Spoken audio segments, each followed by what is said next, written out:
The first thing and the most important thing to recognize in this topic is the authority of this book.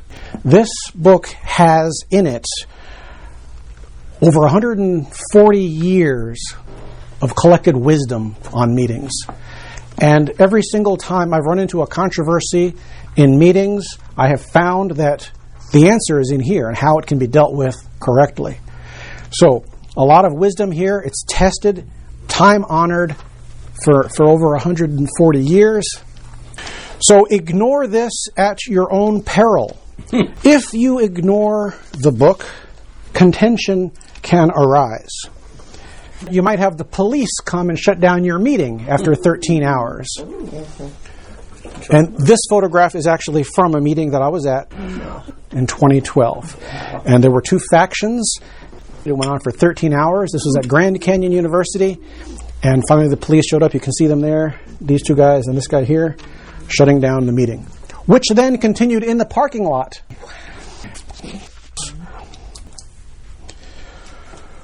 Proxy voting is the one piece of wisdom that's incorporated in that book that I really want to talk about today. And in case you're not aware of what proxy voting is, it's defined in the book. A proxy is a power of attorney given by one person to another to vote in his stead. That principle of proxies, although it's commonly used, is a violation of two fundamental principles that are incorporated in Robert's Rules of Order. Two fundamental principles. Fundamental principle number one,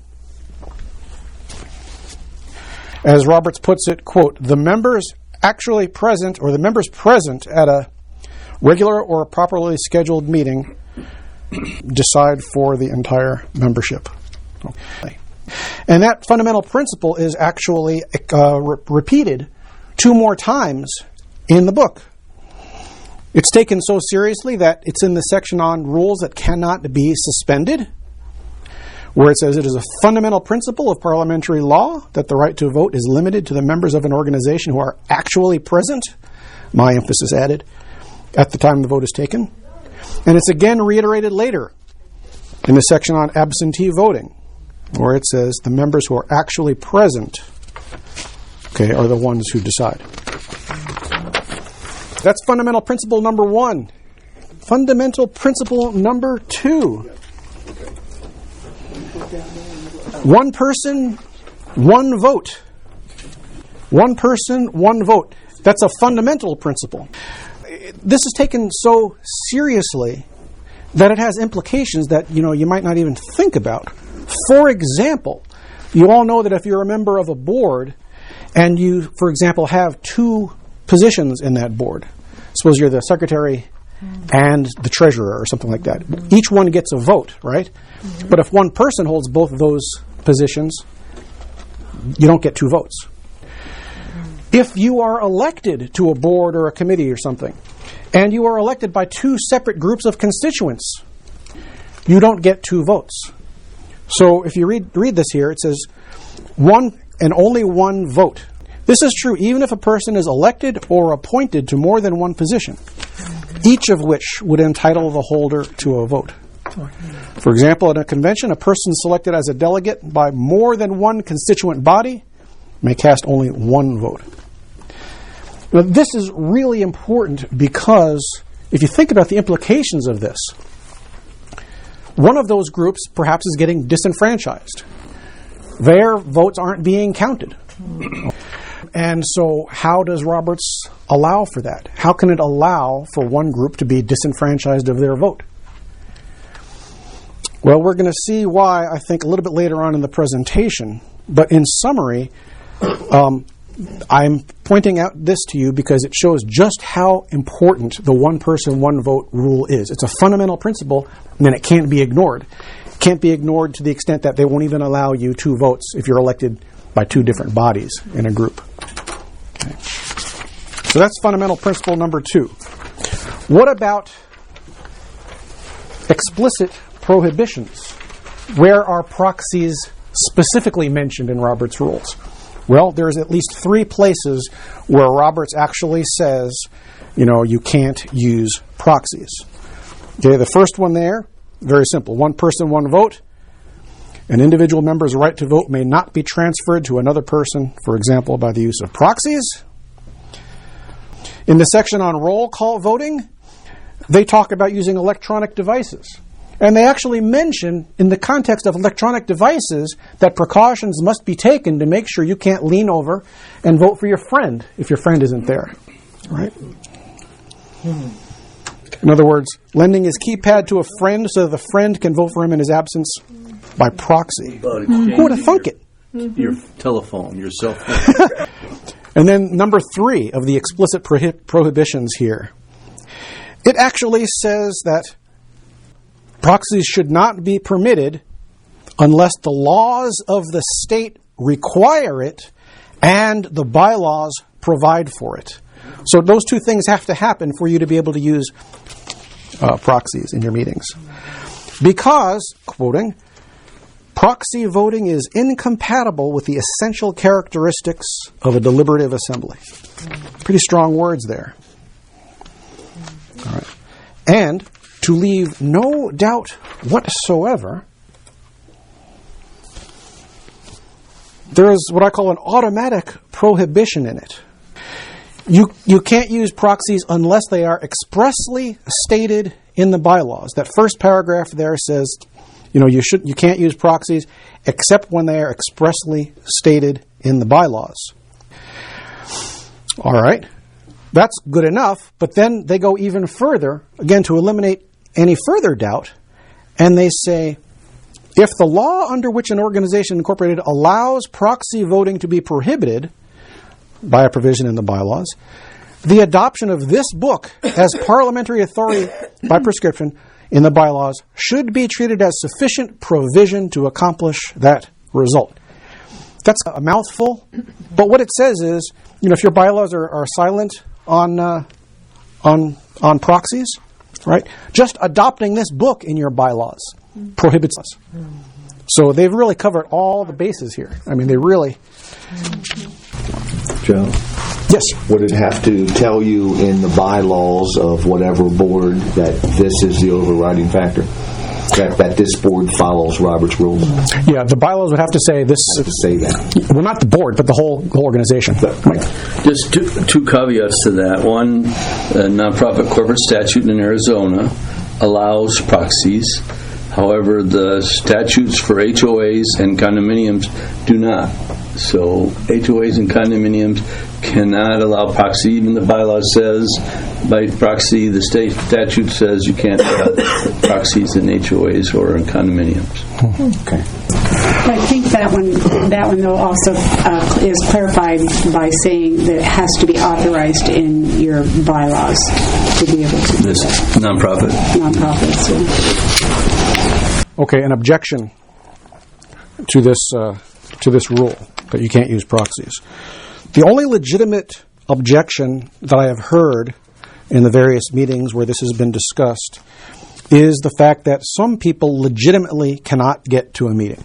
There are some people who can't get to a meeting. How do you deal with them? I think that's a valid concern that some people have. And the question then is, what about them? Are they disenfranchised? I think the answer to that question is, yes, they are. However, if you read this principle of Robert's Rules, they actually state, the rules of parliamentary law found in this book will, on analysis, be seen to be constructed upon a careful balance, keyword there, balance, of the rights of persons and subgroups within an organization or an assembly's total membership. In other words, what they're saying here is, yes, some people's rights can be taken away, but there is a balance. In exchange for that negative thing happening, the positive thing happening is now the entire membership has the benefits of a fully deliberative assembly. And it wouldn't be right to take away that positive phenomenon for a very small minority. So there's the balance right there, as I see it. Yes. So, question about the sick and the shut-in, as we call them. If it was a vote that you knew was going to take place, could they mail in a vote? Roberts actually addresses that very topic. It actually says in Roberts that is not allowed because that person wouldn't be privy to the debate that would have gone on before that vote. Yeah, there's a separate section on mail-in voting. Can you believe that? I think that's the point of all of it. They haven't heard the debate. The point of the debate is to possibly persuade people. Yep. And that's the problem with proxy. Well, even the motion could change. I mean, the topic may be on the agenda, but what's the actual motion that you would end up voting on? So you can't. Right. In that situation, I think there would probably be in the rules of the meeting something to state that this can't be changed because there are people mailing in votes. But even if it stated that, again, they haven't had the benefit of deliberation, right? So, as you can see in my organization, there are people who abuse the proxy system. See, she's wearing a large number of those lanyards. Each one of those is a credential that's used. This gentleman here is holding a big stack of the credentials. Before they're opened, they come in these big white envelopes, and he's holding a big stack of them in his hand right there. So abuse definitely happens. This isn't just a theoretical thing. And the point that I was trying to make of this book is important. It's time-tested and true, and you ignore it at your own peril.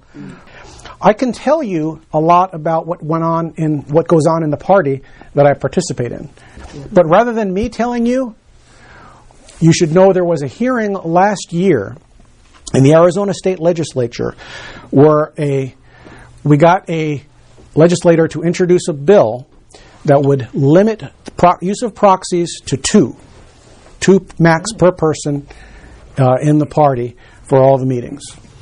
So that bill was dropped in the legislature. There was a hearing. The hearing was about 2 hours long. And I'm going to show that to you right now. You're supposed to laugh. Thank you. However, I've cut it down to 6 minutes, so I think this will be instructive for you to see. Would the Vice Chair please move House Bill 2012? Very good. Thank you, Mr. Chair. I move that House Bill 2012 be returned with due pass recommendation. And then, Mr. Chairman, members, House Bill 2012 prohibits a person from voting more than 2 proxies at a political party meeting. And with that, I'd be happy to answer any questions. We went from a meeting where about 40 people used to show up every week to about 7, 8. Because proxies don't show. And the PC system in the parties is the fundamental building block of political thought in this state. It's where we do our initial testing of ideas and candidacies, and we go out and get the PCs motivated to help us do phone banks, to walk the districts, and those sort of things. And we're losing that because we're allowing ballot harvesting at this grassroots level. Mr. Chairman, Representative Thorpe, you are correct that you are diluting the fundamental building blocks of that portion of our democracy. District 11, the old District 11, when I was with Senator Left and Steve Tully, had about 350 people a month show up for their meetings. We had about 400 PCs total, but we had huge turnout. Then there was a proxy war, and now that meeting is down to 10, 15 people a month. I had just attended a county meeting and was disgusted and disgraced by the amount of proxy abuse that I witnessed. I went through the records this year, and it's worse. We had 57% of the people in person, and 43% of the attendees were by proxy.